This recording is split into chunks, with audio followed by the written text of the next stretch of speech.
Olá, bom dia, sejam bem-vindos ao Jornal Acontece Agora. Estamos chegando com as principais notícias do Brasil e do mundo desta sexta-feira, que demorou, mas chegou. E eu abro essa edição com uma informação da Indonésia. Um forte terremoto de magnitude 6,2 atingiu o país e deixou pelo menos 35 mortos e dezenas de feridos. Milhares de moradores tiveram que deixar suas residências. Além das casas, 2 hotéis e um prédio público ficaram destruídos pelos tremores. De acordo com o Serviço Geológico dos Estados Unidos, o epicentro do tremor foi registrado a 18 quilômetros de profundidade e a 6 quilômetros da cidade de Majene. Houve um alerta para risco de tremores secundários, fortes o suficiente para produzir um tsunami. E o porta-voz do Ministério das Relações Exteriores da Índia afirmou que é cedo para falar sobre exportações das vacinas produzidas no país, já que a campanha está só começando. Mas não ficou claro se o anúncio vale para o Brasil. A declaração foi dada no mesmo dia em que um avião brasileiro partiu de Campinas para buscar 2 milhões de doses do imunizante de Oxford, produzido no Instituto Serum. A aeronave deu início à viagem para buscar, na Índia, 2 milhões de doses da vacina contra a Covid-19, produzida pela Universidade de Oxford e a farmacêutica AstraZeneca. A previsão inicial era que o avião voltasse ao Brasil no sábado, com a chegada pelo aeroporto do Galeão, no Rio de Janeiro. Ao chegar ao país, a vacina ainda precisa aguardar o aval da Agência Nacional de Vigilância Sanitária para que as doses comecem a ser aplicadas. A agência se reúne no próximo domingo para analisar o pedido de uso emergencial apresentado pela Fundação Oswaldo Cruz, parceira da AstraZeneca e da Universidade de Oxford, no Brasil. 2 aviões da Força Aérea Brasileira, carregados com cilindros de oxigênio, chegaram a Manaus no início da madrugada desta sexta-feira. Eles foram enviados de Guarulhos para ajudar na crise de saúde que atinge o estado do Amazonas. Ontem, o ministro da Saúde, Eduardo Pazuello, afirmou que o governo não tinha transporte para mandar os cilindros por conta própria. O sistema de saúde no estado entrou em colapso após as internações por Covid-19 baterem recorde. Com isso, muitos doentes começaram a ser levados hoje para outros estados. Em Israel, o país ultrapassou a cifra de 2 milhões de pessoas vacinadas com a primeira dose da vacina contra a Covid-19. O ato ocorreu em uma cidade do centro do país, em que uma cuidadora de crianças recebeu a dose na presença do primeiro-ministro Benjamin Netanyahu. O premier, que está em campanha eleitoral, garantiu que Israel será o primeiro país a sair da crise do coronavírus. Foi Netanyahu quem lançou a ambiciosa campanha de vacinação em 19 de dezembro, ao vivo pela televisão. No início de janeiro, as autoridades estimavam que 2 milhões de pessoas teriam recebido as 2 doses necessárias para a vacina contra a Covid-19 até o final deste mês. Mas nesta quinta-feira, apenas 150 mil pessoas receberam essas 2 doses. Israel registra atualmente um surto de casos de infecção, com cerca de 9 mil positivos diariamente. Agora vamos mudar de assunto. Sextou e o fim de semana chegou. Todo mundo quer saber como fica o tempo. Então vamos conferir a previsão completa para todo o Brasil.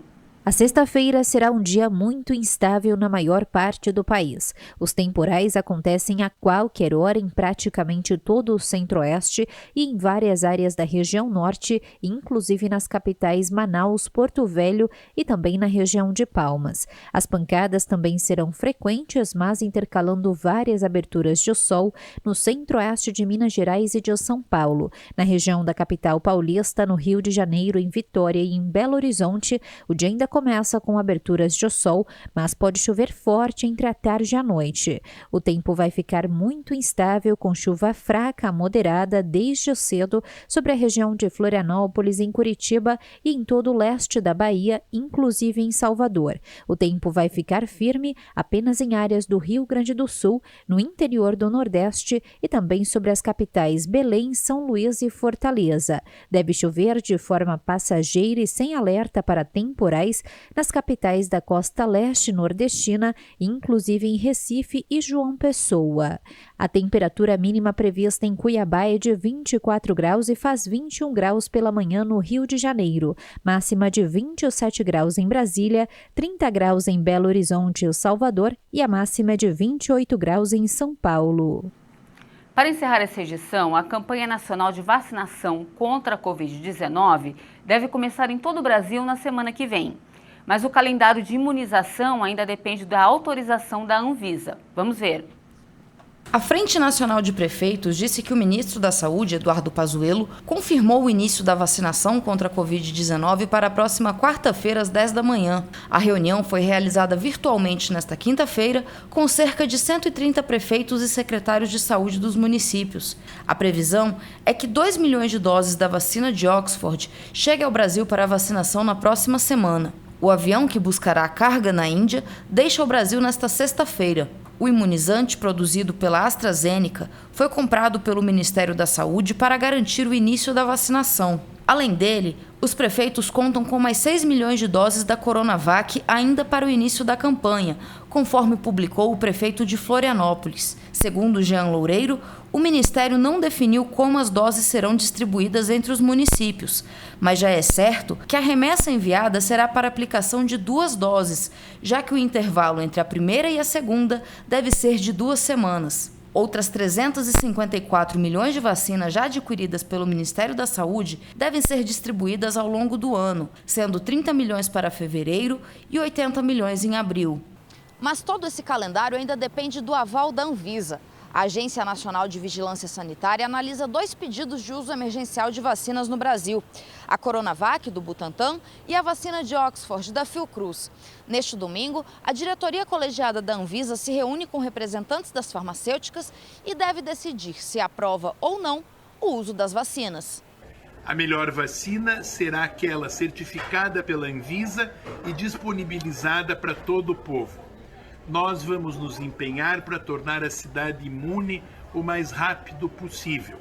A obrigação de imunizar o basal, que são os grupos prioritários, idosos e profissionais de saúde, quilombolas e indígenas, é do governo federal. Além da vacina, o Brasil já prepara outros insumos para a campanha de vacinação. Segundo o Ministério da Saúde, 80 milhões de seringas e agulhas estão disponíveis nos estados. Outros 100 milhões de unidades serão adquiridos pelo governo federal para distribuir aos municípios. Assim que tiver início, a vacinação atenderá primeiro os grupos prioritários, profissionais da saúde e idosos, depois pessoas com comorbidades. Inicialmente, outras categorias estavam incluídas na primeira fase de vacinação, mas o Ministério da Saúde refez a estratégia e excluiu, entre outros, profissionais da educação e forças de segurança pública. A medida ainda tenta ser revertida por alguns gestores. Eu fiz um pedido ao Ministério. A gente pediu para que os profissionais da educação básica eles possam ser inseridos no primeiro grupo de prioridade. A gente sabe que é fundamental garantir a segurança dos alunos, dos profissionais da educação, para a gente poder ter o quanto antes uma volta às aulas segura, tranquila. Isso é uma decisão que o Brasil tem que tomar enquanto país, pensando no futuro. A possibilidade de que empresas e indústrias comprem a vacina para imunizar os trabalhadores foi descartada pelo governo federal, segundo informou a Fiesp nesta quinta-feira, após reunião com membros do Ministério da Saúde e das Comunicações. Enquanto isso, mundo afora, mais de 17 milhões de pessoas já foram vacinadas contra a Covid-19. Entre elas, a goiana Vitória Gomes da Silva, de 20 anos. Morando há 1 ano e 3 meses na Europa, a jovem trabalha num lar de idosos localizado em Fátima e tomou a vacina da Pfizer nesta quinta-feira. Para mim é como levar uma injeção qualquer. Não estou sentindo nada, nenhum sintomas. Olha, como uma pessoa de uma classe média baixa, eu me sinto privilegiada de tomar uma vacina dessa, que eu penso assim, que se eu estivesse no Brasil, eu jamais teria a oportunidade de tomar uma vacina do Covid. Eu acho que é uma vacina como as outras, como uma gripe, eu penso assim. E essa edição fica por aqui. Se você quiser rever todas as reportagens, acesse nosso canal no YouTube.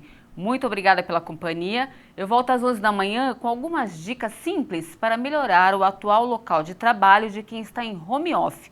Está bem interessante, é daqui a pouquinho e eu espero você. Até mais!